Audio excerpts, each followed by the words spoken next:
اللہم صلی علی محمد وعلی آل محمد کما صلیت علی ابراہیم وعلی آل ابراہیم انک حمید مجید۔ اللہم بارک علی محمد وعلی آل محمد کما بارکت علی ابراہیم وعلی آل ابراہیم انک حمید مجید۔ رب اشرح لی صدری ویسر لی امری واحلل عقدۃ من لسانی یفقہوا قولی۔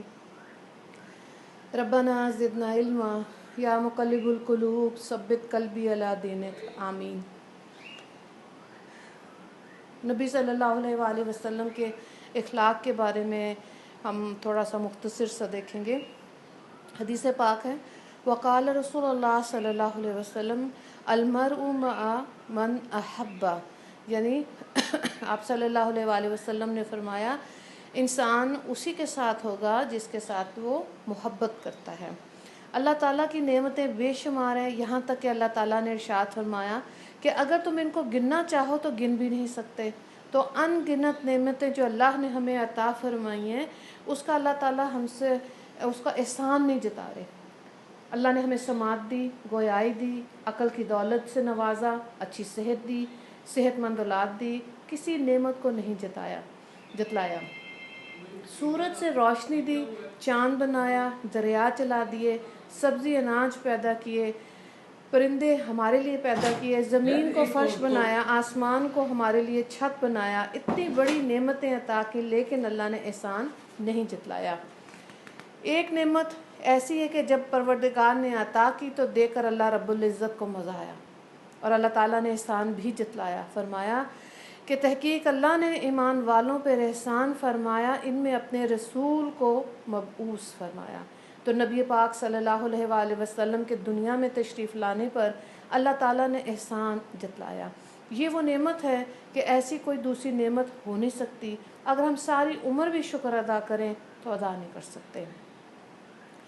نبی پاک مسلمانوں کے لیے نہیں، انسانوں کے لیے نہیں، تمام جہانوں کے لیے رحمت بن کر تشریف لائے، اسی لیے ارشاد فرمایا گیا وما ارسلناک الا رحمۃ للعالمین۔ اب دیکھیں، خوشی جب ہوتی ہے نا انسان کی، جیسے بات کی کو سمجھانے کے لیے ایسے ہے کہ دیکھیں، جیسے اگر گھر میں کوئی مہمان آئے یا کہہ لیں چلیں کوئی عالم آئے، کوئی پڑھا لکھا انسان، ایسا انسان جس سے ہمیں محبت ہوتی ہے، تو اب خوشی دو طرح کی گھر میں ہو جاتی ہے۔ ایک خوشی وہ جو بچوں کو ہوتی ہے، جی نئے نئے کھانے پکیں گے، سویٹ ڈش بنے گی، مہمان آئیں گے مزہ آئے گا۔ دوسری خوشی بڑوں کی ہوتی ہے کہ مہمان ہماری اصلاح کی باتیں کریں گے، ہمیں اچھی باتیں تلقین کریں گے، ہم اس پر عمل کر کے اچھے انسان بنیں گے، یہ بڑوں والی خوشی ہوتی ہے۔ تو لہٰذا آج دیکھیں، نبی کریم صلی اللہ علیہ وآلہ وسلم کی پیدائش کی خوشی بھی دو طریقے سے منائی جاتی ہے۔ ایک فقط ولادت کی خوشی ہے، یہ خوشی جیسے بچے خوش ہو جاتے ہیں نا، کیک کھا کے اور نعتیں ایسی پڑھ کے جس کے اندر میوزک ہوتا ہے۔ اور اصل خوشی کیا ہے؟ نبی پاک صلی اللہ علیہ وآلہ وسلم کی تعلیمات کے تذکرے کیے جائیں، سیرت مبارکہ کو بیان کیا جائے، پھر اس پر عمل کر کے اللہ کا قرب حاصل کیا جائے، یہ اصل خوشی ہے۔ حضرت ابراہیم علیہ السلام جب بیت اللہ کی تعمیر مکمل کر لی تو انہوں نے دعا کی کہ اللہ، میں نے گھر بنایا، اس کو آباد کرنے والے کو بھیجیں۔ عبادت خانہ بنا دیا، عبادت سکھانے والے کو بھیج دیں۔ تو دعا کرنے والے ابراہیم خلیل اللہ، آمین کہنے والے اسماعیل ذبیح اللہ، جس جگہ کھڑے ہیں دعا مانگ رہے ہیں اس کا نام بیت اللہ، اور جس ہستی سے مانگ رہے ہیں وہ اللہ رب العزت، اور جس ہستی کے لیے دعا مانگ رہے ہیں ان کا نام محمد رسول اللہ۔ لہٰذا آپ صلی اللہ علیہ وآلہ وسلم دعا کی قبولیت بن کر دنیا میں تشریف لائے۔ آپ کا نام احمد اور محمد رکھا گیا، احمد نام آسمانوں میں، محمد نام اس دنیا میں۔ دونوں نام بہت پیارے۔ احمد کا کیا مطلب، محمد کا کیا مطلب، یہ ہمیں پتہ ہونا چاہیے۔ تو احمد وہ ذات جو اللہ کی تعریف سب سے زیادہ بیان کرے، یعنی کوئی اور اتنی تعریف بیان نہ کر سکے۔ محمد یعنی دنیا میں ایسی ہستی جس کی تعریف سب سے زیادہ کی گئی ہو، تو گویا سب سے زیادہ تعریف اللہ رب العزت کی آپ صلی اللہ علیہ وآلہ وسلم نے کی، اور دنیا میں اللہ نے نبی پاک کی تعریف سب سے زیادہ کی۔ یہ نام آپ صلی اللہ علیہ وآلہ وسلم سے پہلے کسی کے لیے نہیں رکھا گیا، اللہ نے یہ نام اپنے محبوب کے لیے خاص رکھا۔ اللہ اکبر۔ جب آپ صلی اللہ علیہ وآلہ وسلم کی ولادت ہوئی تو شام کے علاقے میں ایک نور ثابت ہوا، آتش پرستوں کی آگ بجھ گئی، بیت اللہ کے اندر رکھے ہوئے بت اوندے منہ گر گئے، اور بادشاہ کسریٰ کے محل کے 14 مینار گر گئے۔ جہاں تک روشنی کو پھیلایا گیا وہاں تک تجارت کا سفر آپ صلی اللہ علیہ وآلہ وسلم نے کیا، اور بت گر گئے، یعنی کہ اب یہ چیز واضح ہو گئی کہ صرف ایک اللہ ہی کی عبادت کی جائے گی۔ آپ صلی اللہ علیہ وآلہ وسلم کی والدہ حضرت آمنہ جب زمزم بھرنے کنویں پر جاتی تو پانی کی سطح اوپر ہو جاتی، اور جب چلی جاتی تو پانی کی سطح گر جاتی، تو عورتیں کہتی کہ آمنہ یہیں کھڑی رہو، ہمیں پانی بھرنے میں آسانی رہے گی۔ کوئی نہیں جانتا تھا کہ یہ برکتیں کا کیا ہیں۔ اللہ تعالیٰ نے آپ صلی اللہ علیہ وآلہ وسلم کو حسن و جمال عطا کیا کہ جو ایک مرتبہ بھی دیکھ لیتا وہ آپ صلی اللہ علیہ وآلہ وسلم کی جماعت میں داخل ہو جاتا۔ نبی کریم صلی اللہ علیہ وآلہ وسلم کی آنکھوں میں حیا تھی۔ بعض صحابہ نے قسم کھائی ہوئی تھی کہ صبح جب تک آنکھیں نہیں کھولیں گے جب تک آپ صلی اللہ علیہ وآلہ وسلم کا دیدار نہیں کریں گے، یعنی سب سے پہلی چیز آنکھ کھولنے کے بعد اپنے نبی کا دیدار، یہ چیز انہوں نے اپنے لیے طے کی ہوئی تھی۔ آپ صلی اللہ علیہ وآلہ وسلم کے جسم سے خوشبو آتی تھی، سلیم شیشی بھیجتی تاکہ پسینہ اس میں ڈال دیا جائے۔ یہاں جہاں تشریف لے کے جاتے ماحول فضا میں خوشبو آتی، صحابہ کرام رضی اللہ تعالیٰ عنہم ہوا سے پہچان لیتے تھے کہ یہاں پہ آپ صلی اللہ علیہ وآلہ وسلم کا یہاں سے گزر ہوا ہے۔ تو اپنے نبی کے ساتھ ایک قلبی محبت کا ہونا یہ ہر مومن کی صفت ہونی چاہیے، ہوتی بھی ہے۔ بعض آپ نے سنا ہوگا یورپ کے ایسے مفکر بھی ہیں جو یہ کہتے ہیں کہ اگر مسلمانوں کو تباہ کرنا ہے تو ان کے اندر سے قرآن نہیں، ان کے نبی کی محبت کو نکال دو، یہ ختم ہو جائیں گے۔ تو نبی کریم صلی اللہ علیہ وآلہ وسلم سے محبت کا تقاضا یہ ہے کہ آپ سے سب سے زیادہ ادب کیا جائے، عزت کی جائے۔ چنانچہ صحابہ کرام رضی اللہ تعالیٰ عنہم جب نبی صلی اللہ علیہ وآلہ وسلم کے گرد بیٹھتے تھے بڑے حد ادب سے بیٹھتے تھے، ایسے ادب سے کہ پرندے بھی اگر ان کے سروں پر آ کے بیٹھتے تو وہ پورے متوجہ ہو کے اپنی نبی کی بات سن رہے ہوتے تھے۔ امام مالک مدینہ میں حدیث مبارک کا درس دیا کرتے تھے، اور اس سے پہلے غسل فرماتے، صاف ستھرے کپڑے زیب تن کرتے، عطر لگاتے اور پھر درس دیتے تھے۔ ایسے ادب سے حدیث اور سیرت کا درس دینے سے بھی اکثر و بیشتر نبی کریم صلی اللہ علیہ وآلہ وسلم کا دیدار ہو جاتا ہے۔ دوسرا تقاضا یہ ہے کہ ہم اپنی آوازوں کو آپ صلی اللہ علیہ وآلہ وسلم کے تذکرے کے وقت آہستہ رکھیں۔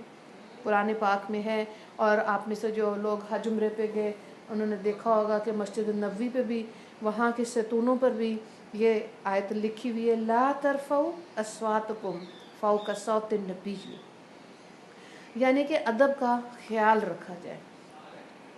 آپ صلی اللہ علیہ وآلہ وسلم سے محبت کا تیسرا تقاضا یہ ہے کہ سنت کا اتباع کیا جائے۔ تو جب کسی سے محبت ہوتی ہے تو اس کے متعلق جو بھی چیزیں ہوتی ہیں ان سے محبت ہوتی ہے، بار بار ذکر ہوتا ہے۔ اب دیکھیں اساتذہ کرام جب حدیث پاک کا درس دیتے ہمیشہ وضو کر کے کتاب کو پکڑتے، تو اب ہمیں کیا چاہیے، انہی کا عمل اپنی زندگیوں میں شامل کریں، سنتوں کو ڈھونڈ ڈھونڈ کر اپنے عمل میں لانا چاہیے۔ اس کی برکت انسان اپنی زندگی میں محسوس کرتا ہے، اور سنتوں کا اتباع جو ہے وہی اللہ کا قرب جلدی حاصل کرنے میں مدد دے دیتا ہے۔ اور جب یہ شوق پیدا ہو جاتا ہے تو بدعات ختم ہو جاتی ہیں، اور انسان کو ایسی شعوری زندگی گزارنی چاہیے کہ ہماری زندگی میں بدعت ختم ہو جائے، سنت شامل ہو جائے۔ تو جس جگہ بدعات رواج پاتی ہیں وہاں سے سنت کو اٹھا لیا جاتا ہے۔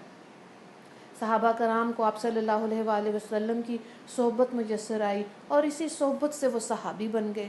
ہر کام سنت کے حساب سے کیا کرتے تھے، یعنی جس سے محبت کی جاتی اسی کی اطاعت بھی کی جاتی ہے۔ پھر آپ صلی اللہ علیہ وآلہ وسلم سے محبت کا تقاضا ایک یہ بھی ہے کہ ان کا ذکر کثرت سے کیا جائے۔ صحابہ کرام جب ایک دوسرے سے ملتے کثرت سے نبی صلوات السلام کا ذکر کرتے. اللہ رب العزت کو نبی کریم صلی اللہ علیہ وآلہ وسلم سے محبت ہے، لہٰذا قرآن پاک میں جگہ جگہ ان کا تذکرہ ہے. حضرت ابو بکر صدیق رضی اللہ تعالیٰ عنہ نے کے بارے میں آتا ہے کہ جب آپ خلیفہ بنے اور جمعے کا خطبہ دینے کے لیے کھڑے ہوئے، جیسے ہی کہا سمعت رسول اللہ تو رونے لگے، پھر ذکر کیا، پھر رونے لگے. نبی کریم صلی اللہ علیہ وآلہ وسلم کی یاد ان کے دلوں میں ہلچل مچا دیتی تھی. تو ہمیں اپنے گفتگو میں آپ صلی اللہ علیہ وآلہ وسلم کی محبت، ان کی زندگی کو، سیرت کو ہمیں پڑھنا چاہیے. اس کی برکتیں ہماری زندگیوں میں آتی ہیں. پھر اس کا تذکرہ کرنا چاہیے، اپنے بچوں میں، بہو بیٹیوں میں صحابیات کا ذکر کرنا چاہیے. انہوں نے زندگیاں کیسے گزاری. تو ذکر ہم کیسے کریں گے؟ جب ہم خود علم حاصل کریں گے، جب ہم خود ان کی زندگیوں کو پڑھیں گے، تبھی ہم رول ماڈل بنا سکتے ہیں صحابیات کو اپنی بہو بیٹیوں کے لیے. ورنہ تو آپ دیکھیں آج ہمارے بچوں کے رول ماڈل کون ہیں؟ مغربی دنیا کے اداکار اور موسیقار، یہ لوگ جو ہیں گانے بجانے والے لوگ. جس کا آئیڈیل، جس کا آپ کہہ لیں رول ماڈل جتنا کمزور ہوگا، اس کی زندگی اتنی ہی کمزور ہوگی، گناہوں کے قریب ہوگی. اور جس کی زندگی میں اس کا رول ماڈل دین اسلام سے تعلق رکھنے والی ہستی ہوگی، ظاہر ہے وہ انسان اپنے آپ کو گناہوں سے بچائے گا. تو یہ بہت ضرورت ہے ہمیں اپنی بچیوں کے لیے صحابیات کی زندگی کو پڑھنا، اللہ کی نیک بندیوں کا ذکر کرنا. ہر دور میں اللہ نے اپنی نیک بندیاں رکھی. اللہ کی نیک بندیوں سے ہی اللہ کے ولی پیدا ہوتے ہیں. ایسی عورتوں میں رہنا چاہیے، تبھی یہ بات سمجھ آئے گی نا جو حدیث پاک ہے، المرء مع من احب، کہ انسان اسی کے ساتھ اٹھایا جائے گا جس سے زیادہ محبت ہوتی ہے. تو ایک چیز دیکھیں کہ جب انسان، مردوں کے اندر اللہ نے جو ظرف بنایا ہے، ان کے اندر برداشت زیادہ ہوتی ہے، عورت سے یادداشت اچھی ہوتی ہے، ہمت زیادہ ہوتی ہے. خواتین ڈر جلدی جاتی ہیں اور بھول جلدی جاتی ہیں. لیکن میں نے دیکھا وہ عورتیں جو قرآن کو پڑھتی ہیں اور حدیث کا مطالعہ کرتی ہیں، ان کا ظرف بھی اللہ ایسا بڑھا دیتا ہے، ان کی قوت حافظہ تیز ہو جاتی ہے، ان کے اندر مثبت سوچ زیادہ ہو جاتی ہے، ان کا ظرف بڑھ جاتا ہے اور ان کا عمل خوبصورت ہو جاتا ہے. تو اللہ یہ دعا کرنی چاہیے کہ اللہ تعالی ہمیں ایسی نیک صالح خواتین کے اندر اٹھنا بیٹھنا نصیب کرے، اور ایسی خواتین سے تعلق جوڑنا ہمیں نصیب کرے، تاکہ ہم ان کو دیکھ کر اپنی زندگیوں کو بہتر کریں، جن عورتوں نے اپنی زندگیوں میں دین کو پڑھا اور عمل کو خوبصورت بنایا. آج کے دور میں ہم یہ کر سکتے ہیں اور یہ کرنا چاہیے. اپنی بچیوں کو، بہو بیٹیوں کو ایسی جگہوں پہ بٹھائیں جہاں پر قرآن کی تعلیم ہوتی ہے، حدیث کا درس ہوتا ہے، سیرت کا پڑھایا جاتا ہے، سنتوں کی آگاہی دی جاتی ہے. یہ ہر دور میں یہ تقاضا ہمیشہ رہا عورتوں کو اپنے آپ کو بہتر زندگی گزارنے کے لیے. پھر ایک دیکھیں نبی کریم صلی اللہ علیہ وآلہ وسلم سے محبت کا ایک تقاضا یہ ہے کہ آپ صلی اللہ علیہ وآلہ وسلم کو جو چیز بری لگتی تھی، ہمیں بھی اس سے بچنا چاہیے. جس چیز سے انہوں نے منع فرما دیا اس سے ہم بچیں گے تو ہی ہم کامیاب ہیں. موسیقی کیا ہے؟ ہمارے دین میں جائز نہیں ہے. تب آج کے دور میں ہم کیا سنتے ہیں کہ روح کی غذا ہے. نہیں، روح تو کمزور ہوتی ہے. ایسی چیز جس سے جو موسیقی والی ہے اس سے روح کمزور ہوتی ہے، وہ کبھی بھی غذا نہیں بن سکتی. غذا تو وہی ہے جو قرآن میں واضح طور پہ آ گیا، الا بذکر اللہ تطمئن القلوب.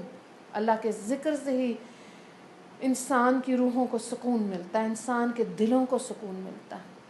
تو یہ بہت ضروری ہے کہ صحیح چیز کا ہمیں پتہ ہو. یہ شوق ہونا چاہیے کہ صحیح معنی میں ہم زندگی میں، کیونکہ دنیا آزمائش کی جگہ ہے. سکون اور خوشی جنت کی چیز ہے.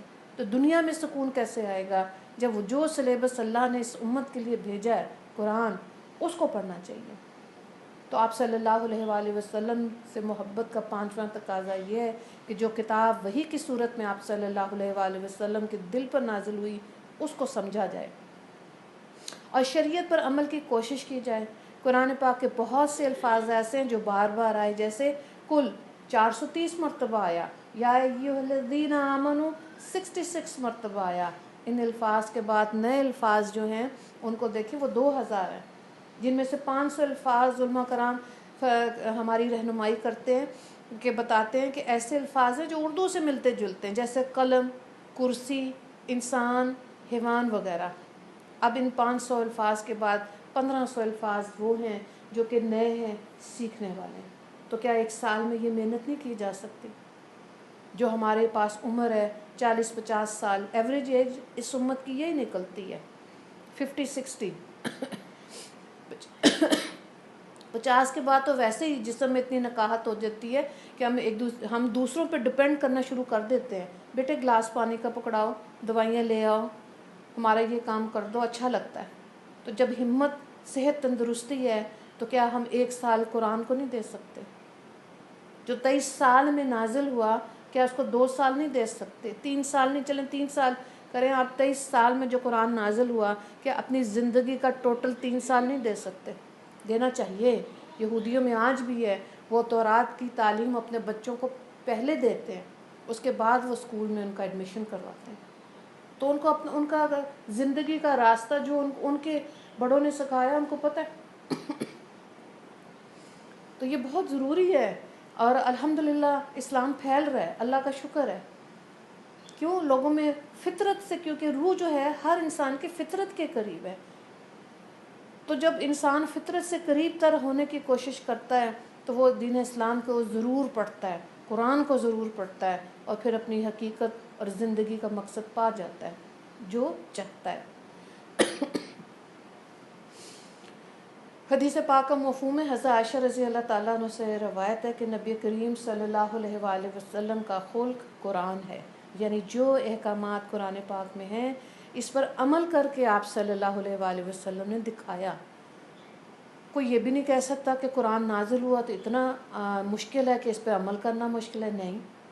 ساری تعلیمات پر نبی کریم صلی اللہ علیہ وآلہ وسلم نے عمل کیا، صحابہ کرام نے عمل کیا، یہاں تک کہ روایات میں آتا ہے کہ سورہ البقرہ جب نازل ہوئی تو حضرت عمر رضی اللہ تعالیٰ عنہ ایک آیت پڑھتے تھے، اس پر عمل کرتے تھے، پھر دوسری آیت پڑھتے تھے، تو 12 سال میں انہوں نے سورہ البقرہ مکمل کی۔ ان کے بیٹے حضرت عبداللہ بن عمر نے 6 سال میں سورہ البقرہ مکمل کی۔ تو اللہ تعالیٰ سے توفیق مانگنی ہے کہ یہ علم ہمیں دے۔ اصل میں واقع میں آپ یقین کریں، جو ہماری بڑی بوڑھیاں تھیں، کتنے کتنے بڑے خاندان انہوں نے رکھے پالے اور آپس میں محبتیں قائم رکھیں، اور صبح صبح فجر کے بعد یہ عورتیں قرآن کی تلاوت کیا کرتی تھیں، قرآن کا ناظرہ پڑھا کرتی تھیں۔ اس وقت کوئی عالمات تھوڑی تھیں۔ یہ تو آج کے دور میں اتنی اویلیبلٹی آف چانسز ہو گیا ہوا ہے کہ ہمارے پاس چانس ہے کہ ہم تجوید بھی اچھی کر سکتے ہیں، حفظ بھی کر سکتے ہیں، اور تفسیر بھی کر سکتے ہیں۔ ایون احادیث کو بھی حفظ کرنے کے بہت سے مدارس پاکستان میں موجود ہیں جہاں خواتین حدیث کو حفظ کرتی ہیں۔ اللہ اکبر۔ تو بہرحال یہ نعمت ایسی ہے جو کہ اللہ تعالیٰ سے قرآن کے ساتھ تعلق جتنا مضبوط ہوگا، اللہ تعالیٰ شرح صدر عطا کر دیتا ہے، سینے کو حق بات کے لیے کھول دیتا ہے۔ تو اس کتاب کے ساتھ اپنا تعلق مضبوط رکھیں، اور یہی اپنی بہو بیٹیوں کو بتائیں، بیٹیوں کو خاص طور سے، بہوؤں کو بھی بتائیں، لیکن مطلب یہ ہے کہ ان کو اس چیز کی سمجھ گہرائی سے آ جائے کہ اصل چیز یہی ہے، مضبوط رسی کیا ہے؟ قرآن۔ جس نے اس کو صحیح طرح سے تھام لیا وہ نہیں بھٹک سکتا۔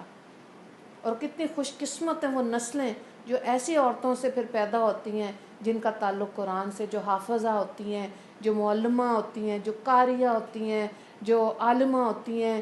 جس حیثیت سے بھی انسان نے اپنا تعلق عورت نے قرآن سے رکھا، اور اب آپ دیکھیں آنے والی نسلوں میں کتنی رحمتیں، برکتیں۔ سبحان اللہ، سبحان اللہ۔ اللہ تعالیٰ ہمیں توفیق دے کہ ہم اپنی بہو بیٹیوں کو صحیح معنی میں نرمی سے، محبت سے، حکمت سے، علم سے، وقت دے کر اس چیز کی آگاہی دیں، اور ان کو چانس دیں۔ اگر خود نہیں آتا ان کو چانس دیں کہ بیٹے آپ پڑھو اس کو، اگر کہیں نزدیک کہیں کلاس ہے تو آپ جاؤ، دیکھو کہ کیسے اس کو پڑھا سمجھا جا سکتا ہے۔ پھر آپ صلی اللہ علیہ وآلہ وسلم سے محبت کا ایک اور تقاضا یہ ہے کہ ان سے ملاقات کی تمنا ہونی چاہیے، یہ شوق ہونا چاہیے۔ دنیا میں تو نہیں ہمیں یہ چیز مل سکی، لیکن آخرت میں تو مل سکتی ہے نا، تو کیا پھر اس کے لیے محنت کرنی ہے، اس کے لیے محنت کرنی ہے تاکہ آخرت میں ہمیں ساتھ ملے۔ حضرت صبان رضی اللہ تعالیٰ عنہ غلام تھے، اور ایک دفعہ آپ صلی اللہ علیہ وآلہ وسلم نے دعا مانگی اور ان کا کہ یا اللہ مجھے میرے احبا سے ملا دینا۔ تو حضرت صبان بڑے حیران ہوئے، انہوں نے کہا ہم تو آپ کے پاس ہیں، تو آپ کن کو ملنے کا شوق کا اظہار کر رہے ہیں؟ تو آپ صلی اللہ علیہ وآلہ وسلم نے بڑی محبت سے حضرت صبان کو سمجھایا کہ صبان تمہاری محبت بڑی قدر والی، مگر کیونکہ تم نے میرا دیدار کیا، تم نے جبرائیل کو اترتے دیکھا، تم نے قرآن کو اترتے دیکھا، مگر میں جن کے لیے دعا کر رہا ہوں وہ لوگ قرب قیامت میں پیدا ہوں گے۔ انہوں نے مجھے دیکھا نہیں، لیکن اپنے علماء سے میرے تذکرے سنے ہوں گے، اور سن کے وہ مجھ سے محبت کرتے ہوں گے۔ میں ان لوگوں سے ملنے کی دعا اللہ سے کر رہا ہوں۔ اللہ اکبر، اللہ اکبر۔ حضرت بلال کے بارے میں آتا کہ جب یہ دنیا سے جب نبی کریم صلی اللہ علیہ وآلہ وسلم دنیا سے پردہ فرما گئے تو انہوں نے اذان دینی چھوڑ دی تھی، اور شام میں جا کے وہاں پہ رہنا شروع ہو گئے تھے۔ تو ایک مرتبہ بیت المقدس جب فتح ہوا تو حضرت عمر رضی اللہ تعالیٰ عنہ نے حضرت بلال سے کہا کہ جی چاہتا ہے کہ آپ نبی کے مؤذن ہیں، اور اس قبلے میں بھی وہی اذان گونجے جو مدینہ میں گونجتی ہے۔ تو حضرت بلال نے وہاں پہ اذان دی۔ دوسرا موقع جب شام میں ایک رات اپنے گھر میں سوئے ہوئے تھے تو آپ صلی اللہ علیہ وآلہ وسلم کا دیدار ہوا، فرمایا بلال مجھ سے ملنے کیوں نہیں آتے؟ حضرت بلال صبح اٹھے، اپنے اہلیہ سے کہا میرا سامان باندھ دو، میں مدینہ جاؤں گا۔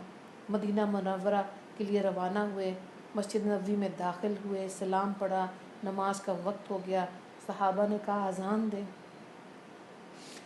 تو حضرت بلال نے فرمایا کہ جب میں اذان دیتا تھا اشہد اللہ ان محمد رسول اللہ کہتا تھا تو چہرہ انور یعنی کہ نبی کریم صلی اللہ علیہ وآلہ وسلم کا دیدار کرتا تھا۔ اب جب اذان میں یہ الفاظ کہوں گا اور چہرہ مبارک نظر نہیں آئے گا تو مجھ سے برداشت نہیں ہوگا۔ اتنی دیر میں نواسے حضرت حسن اور حسین آ گئے، اور انہوں نے خواہش ظاہر کی کہ نانا جان کے زمانے کی اذان سنائیں، تو اب انکار کی گنجائش ہی نہیں رہی۔ جیسے اذان دینا شروع کی لوگ حیران ہو گئے کہ کون سا وقت، جیسے وقت سمٹ گیا، ٹھہر گیا۔ عورتیں روتے ہوئے گھروں سے باہر نکل آئیں، بچے بھاگتے ہوئے مسجد نبوی کی طرف آئے، مرد بھاگنا شروع ہوئے۔ اللہ اکبر، اللہ اکبر۔ حضرت بلال رضی اللہ تعالیٰ عنہ کی وفات کا وقت جب آیا تو انہوں نے اپنی اہلیہ سے کہا کتنی خوشی کی بات ہے کہ کل میں اپنے نبی اور اپنے صحابہ سے میری ملاقات ہوگی۔ اب دیکھیں یہ کتنا گہری بات ہے نا، کہ جس انسان نے اتنی شعوری زندگی گزاری ہوگی، فکر والی، اور جب وہ دنیا سے جا رہا ہوگا کوئی غم نہیں ہوگا کہ میری دنیا چھٹ رہی ہے، نہیں، بلکہ اپنے جن سے انہوں نے محبت کی، اپنے پیاروں سے ملنے کا وقت قریب ہے نا۔ اور جب اللہ سے محبت ہوتی ہے تو جب جو لوگ دنیا سے جاتے ہیں ان کو عشق ہوتا ہے کہ انشاءاللہ ہمیں اللہ کا دیدار ملے گا۔ اب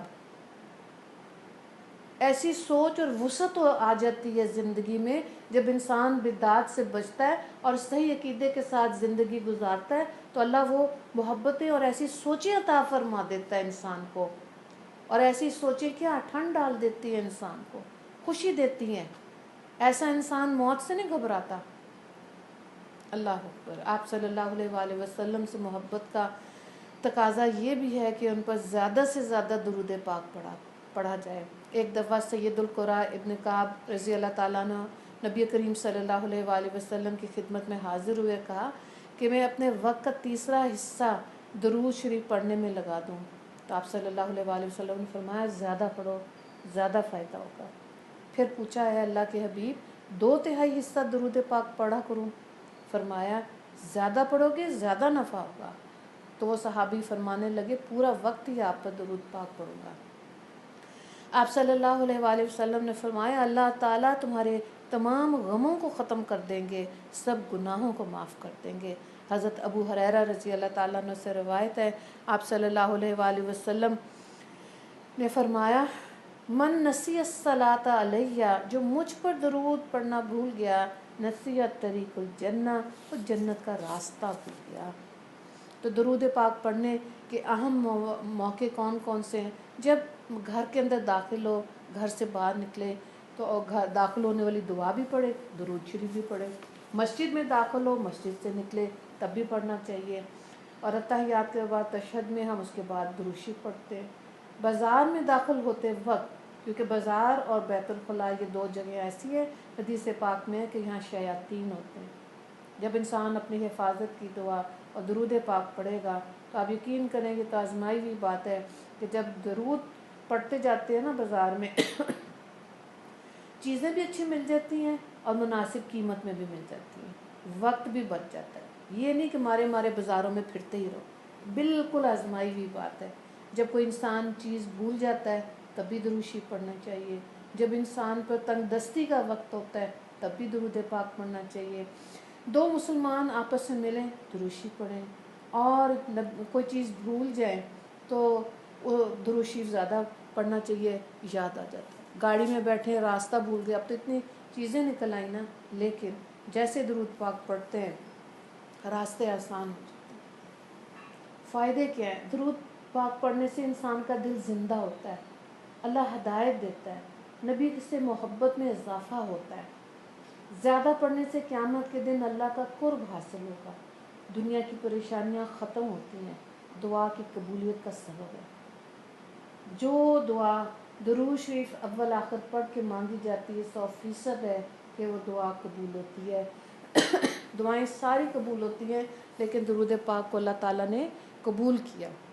اب وہ اللہ کو پتہ ہے اس دعا کا کتنا حصہ ہمیں دنیا میں مل جائے تو خیر ہے، باقی حصہ ذخیرہ ہو جاتا ہے۔ اس لیے لمبی دعائیں مانگنی چاہیے، اللہ سے مانگنا چاہیے، یہ اللہ کو اچھا لگتا ہے۔ قیامت کے دن پلسرات سے گزرتے وقت پاؤں مضبوط رہیں گے۔ اللہ اکبر، کتنی اعلیٰ بات ہے۔ یہ وہ چیزیں ہیں جو ابھی ہماری زندگی میں آنے والی ہیں۔ کون سی؟ نزا کی کیفیت۔ ظاہر ہے ہم نے دنیا سے جب جانا ہے اس کیفیت کو ہم نے دیکھنا ہے۔ قبر کے حالات، حشر کا میدان، اعمال نامے جب دیے جائیں گے اس وقت کی وحشت یا خوشی، پلسرات پر سے جب گزرا جائے گا، اور آخر میں سانس سیدھے ٹھنڈے سکون والے ہو جائیں گے جب انسان جنت میں داخل ہو جائے گا۔ تو اتنے بڑے بڑے مراحل تو ابھی پڑے ہوئے ہیں۔ نبی کریم صلی اللہ علیہ وآلہ وسلم جب دنیا سے تشریف لے جا رہے تھے تو انہوں نے حضرت جبرائیل علیہ السلام سے فرمایا کہ جبرائیل مجھے بہت تکلیف ہو رہی ہے۔ حضرت جبرائیل علیہ السلام نے فرمایا آپ پر تو انگلی رکھی ہے، آپ کی امت پر پورا ہاتھ رکھوں گا۔ تو آپ صلی اللہ علیہ وآلہ وسلم نے فرمایا میری امت پر انگلی رکھ لینا، میرے پہ ہاتھ رکھ لو، ان کو تکلیف نہ دینا۔ آپ دیکھیں نزا کی سخت کیفیت ہے لیکن امت کی فکر ہے۔ حشر کے میدان میں حدیث پاک میں ہے سب جہاں نفسی نفسی کی بات ہو رہی ہوگی اور نبی ہمارے امتی امتی کہہ رہے ہوں گے۔ تو یہ سوچ اور فکر کے ساتھ ہم نے زندگی گزارنی ہے کہ سنت اور بدعت کا فرق ہمیں سمجھ آئے، ہم اپنے مشکل وقت میں درود پاک کا زیادہ اہتمام کریں، یہ سوچنا چاہیے۔ اور یہ بھی ویژولائز کریں کہ اگر نبی کریم صلی اللہ علیہ وآلہ وسلم آج کے دور میں تھوڑا سا ویژولائز کریں، سوچیں ہمارے گھر آئیں تو کون سے گھر کا کمرہ ایسا ہے جس میں ہم ان کو کہیں کہ آپ یہاں تشریف رکھیں، یہاں بیٹھیں، ان کو کیا کھلائیں گے؟ آج ہمارے رہن سہن گھروں کا سٹائل، آرائش زیبائش کیا ہو گئی ہے؟ ہمارے کھانے پینے کیا ہیں؟ اللہ تعالیٰ نے قرآن پاک میں واضح کہا یہود و نصارہ تمہارے کھلے دشمن ہیں۔ اللہ تعالیٰ نے کہا میرے دشمنوں سے دشمنی رکھو اور آپس میں ایک دوسرے سے محبت رکھو، ہے نا؟ تو یہ چیز کیسے آئے گی؟ جب دل میں چاہت ہوگی، اور چاہت کیسے آتی ہے؟ فکر سے آتی ہے۔ فکر کیسے بنتی ہے؟ سوچ سے۔ اور سوچ کیسے بنے گی؟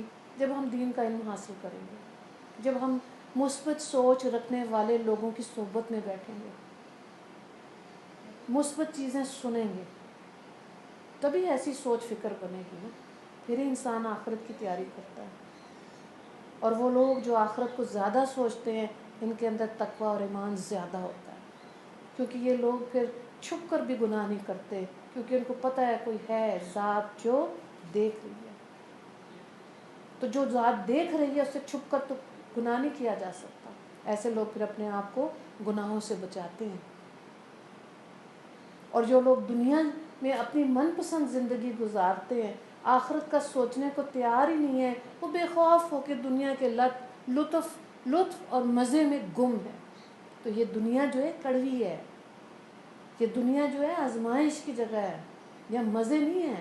مزوں کو سیکریفائس کرنے والے آخرت کی سمجھ لے جاتے ہیں۔ یہ اللہ نے اسی لیے رکھا ہے اتنی مشکلات پریشانیاں۔ اگر یہ مشکلات پریشانیاں اللہ کو پتہ ہے یہ ہمارے لیے بہتر ہیں، تبھی تو اللہ نے نبیوں کو اتنا سکویز کر کے رکھا، اتنی مشکلات پریشانیاں ان کے اوپر آئیں، لیکن ان مشکلات سے پریشانیوں سے انسان کے اندر اس کی روح مضبوط ہوتی ہے، اس کا ایمان بڑھ جاتا ہے، اور پھر اللہ جس سے جتنے اونچا کام لینا ہوتا ہے، اللہ اس کا تزکیہ کر کے اس کو مشکلات میں سے نکال کے اس کے صبر کو دیکھ کر اللہ رتبے بلند کر دیتا ہے۔ اور اسی لیے حدیث پاک ہے کہ بخاری مسلم دونوں نے اس کو روایت کیا کہ وہ لوگ آخرت میں 70,000 لوگ ایسے ہیں جن کا اللہ تعالیٰ حساب کتاب نہیں کھولے گا، اور یہ 70,000 لوگ بغیر حساب کتاب کے جنت میں جائیں گے۔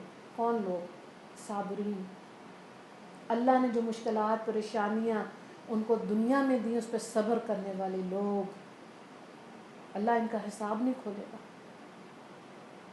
تو درود پاک زیادہ پڑھنا چاہیے، سیرت پڑھیں، حدیث کو سنیں، سنتوں کو ڈھونڈ کر اپنی زندگیوں میں شامل کریں، عمل کریں، اور دیکھیں کیسے ایک سنت پر جب آپ عمل کریں گے، شعوری طور پر ایک ہفتہ اس پہ کوشش کریں گے، وہ آپ کی عادت بن جائے گی، آپ اس پر عمل کیے بغیر رہیں گے ہی نہیں۔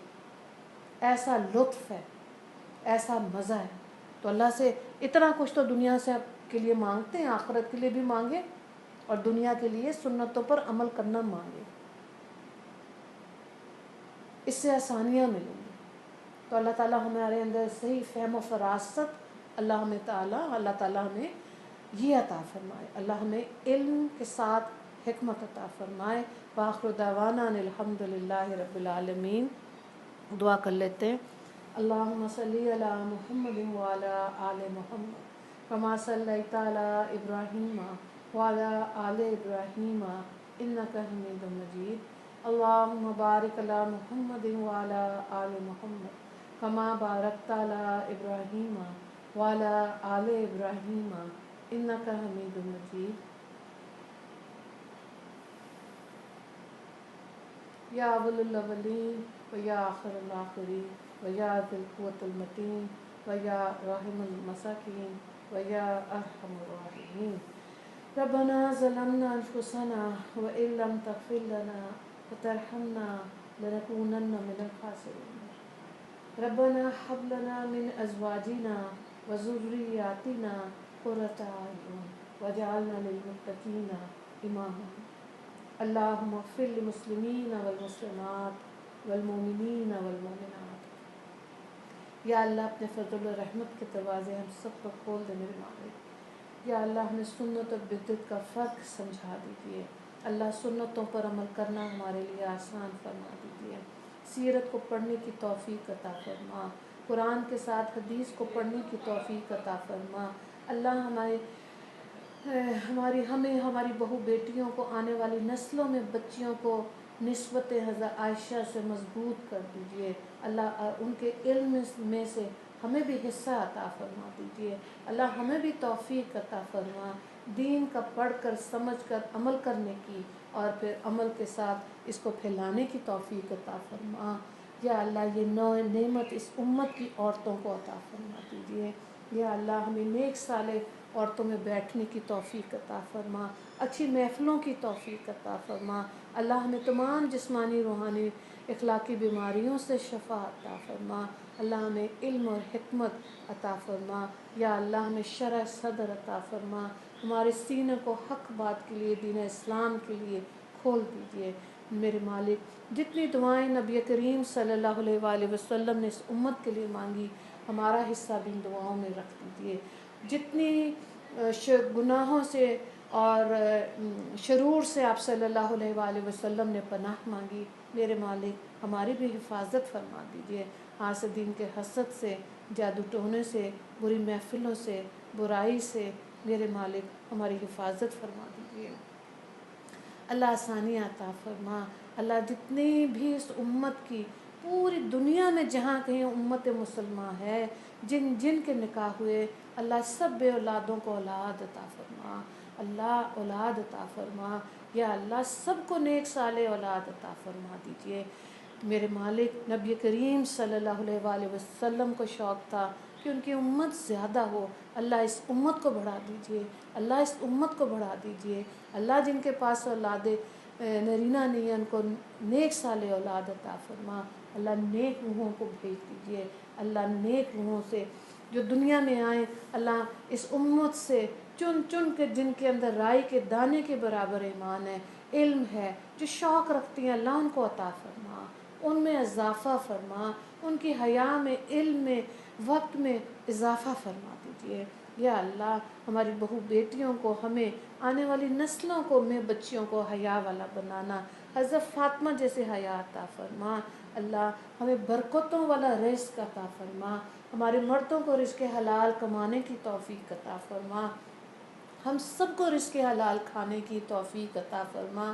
اس رزق حلال کی برکتیں ہمیں عطا فرما، ہمیں محسوس کرا دیجیے اللہ کہ رزق حلال کی برکتیں کیا ہوتی ہیں۔ اللہ ہمارے گھروں میں یہ برکتیں عطا فرما دیجیے، ہمارے گھروں کو دین اسلام کی خدمت، درس، بیان کے لیے کھول دیجیے۔ اللہ جو عورتیں پردہ کرنا چاہتی ہیں ان کو توفیق عطا فرما، جو علم حاصل کرنا چاہتی ہیں یا اللہ ان کا آپ ساتھی بن جائیے، ہمارے اہل خانہ کو ہمارے دین کے معاملے میں ساتھی بنا دیجیے۔ یا اللہ یہ نعمتیں ہمیں عطا فرما، اللہ شیطان کو ہم سے دور کر دیجیے، وہ ہمیں وسوسے نہ ڈالے۔ اللہ میرے مالک، میں گواہی دیتی ہوں اس امت کی عورتوں کو شوق ہے اللہ دین حاصل کرنے کا، اللہ ان کو شرح صدر عطا فرما، ان کے سینوں کو دین کی تعلیمات حاصل کرنے اور اس کو پھیلانے کی توفیق عطا فرما۔ اللہ ہمیں فتنوں سے بچا لینا، ہمیں گمراہ ہونے سے بچا لینا، علم حاصل کرنے کے بعد جاہل ہونے سے بچا لینا۔ ربنا لا تزغ قلوبنا بعد اذ ہدیتنا وہب لنا من لدنک رحمہ انک انت الوہاب۔ اللہ ربنا آتنا فی الدنیا حسنۃ وفی الآخرۃ حسنۃ وقنا عذاب النار وقنا عذاب الحشر وقنا عذاب القبر وقنا عذاب المیزان۔ اللہم اغفر للمسلمین والمسلمات والمؤمنین والمؤمنات۔ ربنا تقبل منا انک انت السمیع العلیم وتب علینا انک انت التواب الرحیم۔ صلی اللہ تعالی علی محمد وآلہ اصحابہ اجمعین برحمتک یا ارحم الراحمین، آمین یا رب العالمین۔ السلام علیکم ورحمۃ اللہ وبرکاتہ۔